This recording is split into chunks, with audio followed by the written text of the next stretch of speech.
మరి ఇక మొత్తానికి తెలంగాణ తల్లి విగ్రహం వివాదం అనేది ఏ స్థాయికి చేరాలో ఆ స్థాయికి చేరుకున్నది. ఎందుకంటే మొత్తానికి ఇక సెక్రటరేట్ దగ్గర విగ్రహాన్ని స్థాపించి ఇక దాన్ని ఇక ప్రారంభించి పూలమాల వేసి దండలు వేసి ఇక తల్లికి మొక్కుకున్నారు. ఇక రేవంత్ రెడ్డి గారిని చూడొచ్చు ఇక్కడ. సరే, ఒక మాట మనం అనేసుకుందాం. అందరూ చెప్తా ఉన్నారు, వ్యతిరేకిస్తూ ఉన్నారు తెలంగాణ తల్లి విగ్రహం పైన మార్పు చేయాల్సిన అవసరం జనరల్ జనరల్ సరే, కుల్లా గుత్తా మనం ఇప్పుడు ఓపెన్గా మాట్లాడుకుంటే ఫస్ట్ మనందరం వేసుకోవాల్సిన ప్రశ్న ఒకటి, అసలు విగ్రహాన్ని మార్చే అవసరం ఏమున్నది? విగ్రహాన్ని మార్చడానికి కారణం ఏమున్నది? అంత అవసరం ఏమొచ్చింది అనేది క్వశ్చన్.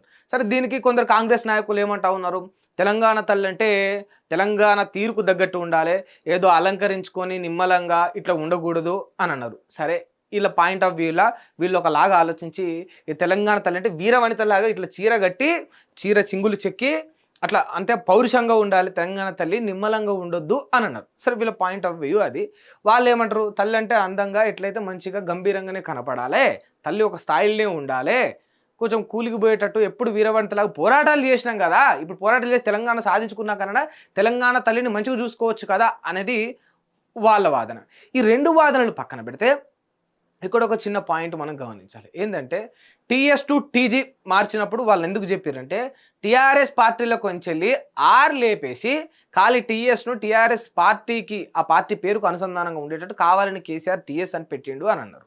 మరి ఇప్పుడు మీరు ఆ విగ్రహాన్ని తీసేసి ఈ విగ్రహాన్ని పెడుతూ చేతులకెంచలి బతుకమ్మని లేపేసిండ్రు.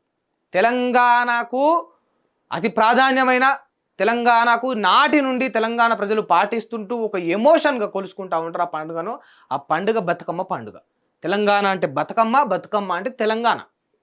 పువ్వులను కూడా దేవుళ్ళుగా కొలిసే ఆనవాయితీ మనకు బతుకమ్మ పండుగ ద్వారా లభిస్తుంది. అంత గొప్ప చారిత్ర కలిగింది మనకు బతుకమ్మ పండుగ. ఇవాళ ఆ చేతుల్లోంచి మీరు బతుకమ్మను తీసేసి ఉట్టికి ఇట్లా చేయి పెట్టిరు. దాని అర్థం ఏమనుకోవాలి? ఇప్పుడు చేయి పెట్టినందుకు మీరు చేయి గుర్తుకు సంబంధించి మీ కాంగ్రెస్ను ప్రొజెక్ట్ చేస్తూ పెట్టిరు అనుకోవాలా? మీరు చెప్పుండ్రు. ఇప్పుడు మీరు వీరవంతలాగా చూపిస్తారా, పౌరుషంగా చూపిస్తారా, గంభీరంగా చూపిస్తారా? చూపించుండ్రి. మీరు ఉన్నదానికి కొత్తవి యాడ్ చేస్తే ఇక్కడ నష్టం ఏం లేదు. సరే, మార్చడానికి 100 కారణాలు అయి ఉండొచ్చు. ఉన్నదానికి మీరు కొత్తగా యాడ్ చేస్తే సమస్య లేదు. మంచిగా ఉన్నదాన్ని కూడా తీసేయాల్సిన అవసరం ఏమున్నది? మీకు అంత అవసరం ఏమున్నది? తెలంగాణ అంటే బతుకమ్మ పండుగ కదా. పువ్వులను కూడా బతుకు లెక్క కోల్చుకొని ఆ తల్లిని గౌరవం పెట్టుకొని మనం నిండా మొక్కుతాం కదా. అటువంటి బతుకమ్మ ఇవాళ తెలంగాణ తల్లి చేతిలో లేకుండా చేసిర్రు కదా. సరే, మీరు బంగారు ఆభరణాలు తగ్గించిర్రా, చీర రంగులు మార్చిర్రా, కిరీటం తీసేసిర్రా, ఏం చేసిర్రా పక్కన పెడితే బతుకమ్మ ఏది? తెలంగాణ అంటే బతుకమ్మ కదా. బతుకమ్మ ఏది? నువ్వు ఒక పని చేస్తే, ఒక కార్యాచరణ చేపడితే, సరే నువ్వు తల్లి రూపాన్ని మార్చాలనుకున్నావు, విగ్రహాన్ని మార్చాలనుకున్నావు, రంగులు మార్చాలనుకున్నావు, నువ్వు అనుకున్నావు, దాంట్లోనే అభివృద్ధి దొరుకుతుందని నువ్వు భావించినావు. ఇక తెలంగాణ బిడ్డల కష్టాలు లేవని నువ్వు అనుకుంటున్నావు. సరే, నువ్వు చేసిన పని ఇక అది పనికిరాందా, పనికొచ్చేదా, అవసరం ఉండదు, అవసరం లేకున్నా కూడా నువ్వు దాన్ని చేసినప్పుడు అట్లీస్ట్ దాన్ని బెటర్గా నన్ను చేయాలి కదా. నువ్వు విగ్రహాన్ని మార్చుడే, రూపాన్ని మార్చుడే పనికి వాళ్ళ పని. ఆ పనికి వాళ్ళ పనిలో కొంచెం మంచిగానే చేయి కదా. ఎందుకు ఇట్లా? ఇక నేను చెప్తా ఉన్నా, నా నోటి అనేది కాదు కానీ తెలంగాణ బిడ్డలు అంటా ఉన్నారు, రాన్ రాజగుర్రం గాడిదైంది అన్నట్టు రేవంత్ రెడ్డి కూడా జగన్మోహన్ రెడ్డి లెక్క అయిపోతాడేమో, అటువంటి పనులే, అటువంటి కార్యాచరణ, అటువంటి కార్యక్రమాలు ముందటేసుకుంటున్నాను. పేర్లు మారుస్తావు, నెంబర్ ప్లేట్లు మారుస్తావు, చిహ్నాలు మారుస్తావు, విగ్రహాలు మారుస్తావు. నువ్వు చరిత్రను క్రియేట్ చేయి భయ్. నువ్వు కొత్త చరిత్రను క్రియేట్ చేయి. ఉన్నదాన్ని సరిపేసి మార్చి కొత్తది తీసుకొస్తా ఇదెక్కడిది? నీకంటూ ఒక మార్క్ క్రియేట్ చేసుకో, నీకంటూ నువ్వు ఒకటి సృష్టించుకో. అప్పుడు నిన్ను మెచ్చుకుంటారు, అప్పుడు నిన్ను మొగోడు అనుకుంటారు. ఈ మాట నేను ఎందుకు అంటున్నా అంటే, మీరు ప్రజాపాలన అని పేరు పెట్టారు కదా. నేను ఇటువంటి పదాలు ఎందుకు వాడుతున్నా అంటే, ప్రజాపాలన అని పేరు పెట్టారు. ప్రజాపాలనలు ప్రజల సమస్యల గురించి కొట్లాడతారు.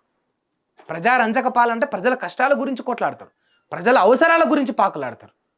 అంతేగాని తల్లిలో విగ్రహాల గురించి కాదు. తల్లిని వచ్చి రాకటనే ఏడాది తిరిగేలోపు నువ్వు తల్లి రూపాన్ని మార్చాలనుకుంటున్నావు. నీ బుద్ధి, నీ చిత్తశుద్ధి ఎక్కడి వరకు ఉందని ఒకసారి నువ్వు ఆలోచించుకో. ఇవాళ మేము ప్రజల సమస్యల గురించి, ఉప్పు గురించి, పప్పు గురించి, రేట్ల గురించి, జిఎస్టీల గురించి, రోడ్ల గురించి, నాలాల గురించి, రవాణా సౌకర్యాల గురించి, బస్సుల సౌకర్యాల గురించి మాట్లాడాల్సిన మేము కూడా ఇవాళ టాపిక్ అంతా డైవర్ట్ చేసి తెలంగాణ తల్లి విగ్రహం గురించి మాట్లాడేటట్టు చేస్తాము. ఇవి మాట్లాడినంత మాత్రాన, నువ్వు ఇది రైజ్ చేసినంత మాత్రాన మేము దీనికే ఇక మొత్తం అట్రాక్ట్ అయ్యి దాన్ని మర్చిపోతామని అనుకోవద్దు. ముఖ్యమంత్రి గారు మీరు 6 గ్యారెంటీలు ఇచ్చిర్రు, అందులో 420 హామీలు ఉన్నాయి, అవన్నీ నెరవేర్చాలి. ఇవి కావు తెలంగాణ బిడ్డలకు పరిష్కారాలు. సరే ఇక ఇక మీకు ఎట్లా ఉందో మీ మనసు, దీన్ని ముందట వేసుకున్నారు. దయచేసి ప్రజల సమస్యలు అయితే మర్చిపోకుర్రి. ఇటువంటి వాటి వల్ల జనాలు కొరిగేది ఏం లేదు. ఎందుకంటే ఇక టీఎస్లా టీఆర్ఎస్కు అనుసంధానంగా ఉందన్నట్టు ఇప్పుడు ఈ తెలంగాణ తల్లి చేయి చూపెడితే మీ చేయి గుర్తే అనుకుంటా ఉన్నారు మరి ప్రజలు. దీనికి ఏం తిరిగి సమాధానం ఇస్తారో మీరు ఇయ్యండ్రి. అనవసరంగా జనాలకు ఉపయోగపడని అంశాలను మాత్రం ముందటేసుకోకుండ్రి. దాన్ని ఎవ్వడు కూడా ప్రజాపాలన అనబోడు కూడా భవిష్యత్తులో. ఏమన్నా ఉంటే ఇక మీ ఎమ్మెల్యేలకు కూడా ఇష్టం ఉన్నా లేకున్నా కూడా ఏదో అంటే ఇక ముఖ్యమంత్రి కదా రేవంత్ రెడ్డి అంటే ఒక నియంత కదా అని గమ్మున కాముష్ ఉండాలి తప్ప వాళ్ళు కూడా సాటిస్ఫై లేరు. మీకంటూ ఒక మార్క్ క్రియేట్ చేసుకోండి. ఆ మార్కు ప్రజలకు మంచి చేసి క్రియేట్ చేసుకోండి తప్ప ఇటువంటి పేర్లు, విగ్రహాలు, చిహ్నాలు మార్చి కాదు. దీనివల్ల ఎవడికి కూడా ఉపయోగం లేదు. ఈ మాట మరి ఇన్ని మాట్లాడుతూ ఉన్నా ఇంకొక అంశం కూడా చెప్పాలి. ఏంటంటే ఇది వెలుగు దినపత్రిక. ఎవరిది? వివేక వెంకటస్వామి, దీని ఓనర్ V6. ఇగో ప్రభాత వెలుగులో వచ్చింది ఇది. అయితే ఈ పత్రికలు కూడా చాలా తప్పు చేస్తూ ఉన్నాయి. జర్నలిస్టులు అడుగుతూ ఉంటారు, రిపోర్టర్లు అడుగుతూ ఉంటారు, యాంకర్లు అడుగుతూ ఉంటారు, రకరకాలుగా ఎవరికి తోచినట్టు వాళ్ళు ప్రతిపక్షాలు అడుగుతూ ఉంటారు, ప్రధాన ప్రతిపక్షాలు అడుగుతూ ఉంటాయి. ఇటువంటి సమస్యలు వచ్చినప్పుడు అడుగుతూ ఉంటాయి. ఈ పత్రికల ఒక్క చోట కూడా ఏం అవసరం ఉన్నది అని క్వశ్చన్ చేయలేదే, ఏం ఉపయోగం ఉన్నది అని వివరణ ఇవ్వలేదే. ముఖ్యమంత్రి గారు పోయినరాట, పూలు చల్లిర్రాట, ఇగో తల్లి విగ్రహానికి స్థాపించారని గొప్పగా ఇగో దీని క్యాప్షన్ ఒకటి భలే వేసిరు. చూడాలి, మీరందరూ కూడా చూడాలి. ఇది జననీ జయకేతనం సంబురంగా తెలంగాణ తల్లి విగ్రహావిష్కరణ సెక్రటేరియట్లో 1000 మంది సమీక్షలో ప్రారంభించిన సీఎం. ఇన్ని చెప్పిరు కదా. అసలు పత్రికలు చేయాల్సిన డ్యూటీ ఏంది? అసలు ఈ వార్తా పత్రికలు చేయాల్సిన డ్యూటీ ఏంది? అయ్యా సార్ మీరు విగ్రహం పెట్టినరు, ఏం ఉపయోగం అని అడగాలి పత్రికలు చేయాల్సింది. అయ్యా సార్ మీరు విగ్రహం పెట్టిర్రు, దీనివల్ల ఏం కొత్త మార్పు వచ్చింది తెలంగాణలో అని అడగాలి మీరు. అయ్యా సార్ మీరు ఉన్న విగ్రహాన్ని తొలగించి కొత్త విగ్రహాన్ని పెట్టిర్రు, దీని వెనుక ఉన్న కార్యాచరణ ఏంది అని అడగాలి మీరు. ఇవి కదా వార్తాపత్రికలు చేయాల్సినవి. ఇదేంది ఇది? ఉన్నదానికి చెడు జరిగితే రంగులేసద్దుడు, మంచి జరిగితే దాన్ని కొత్తగా యాడ్ చేసి ప్రచారం చేసుడు, ఇవేనా వార్తాపత్రికలు ఉన్నాయి? ఎన్నికటంలో గొప్ప వ్యక్తి చెప్పిండు కదా, ఈ పత్రికల వల్ల వాస్తవాల కంటే కూడా అవాస్తవాలు ఎక్కువ ప్రచారం అవుతా ఉన్నాయని. నిజంగా ఆ మాట విలువ అప్పుడు తెలియలే, కానీ ఇప్పుడు కళ్ళకు గట్టినట్టు చదువుతుంటే తెలుస్తూ ఉంది నిజంగా. అంటే ఇప్పుడే కాదు, ఇప్పుడు నమస్తే తెలంగాణ ఉదాహరణకు తీసుకుంటే వీళ్ళు కూడా వీళ్ళం సక్కనోళ్ళు కూడా కాదు. అంటే ఏనాడు కూడా 10 ఏండ్ల కాలంలో కేసీఆర్ ఈ యొక్క బీఆర్ఎస్ నాటి టీఆర్ఎస్ ప్రభుత్వానికి వ్యతిరేకంగా ఒక్క సింగిల్ వార్త కూడా నేను చూడాలి. సింగిల్ వార్త కూడా నేను చూడాలి. ఇవాళ చూడు, ప్రతిపక్షం అంటే పార్టీలు ప్రతిపక్షంలోకి వెళ్ళగానే వాళ్ళతో పాటు పత్రికలు కూడా ప్రతిపక్షంలోకి వెళ్ళిపోతాయి.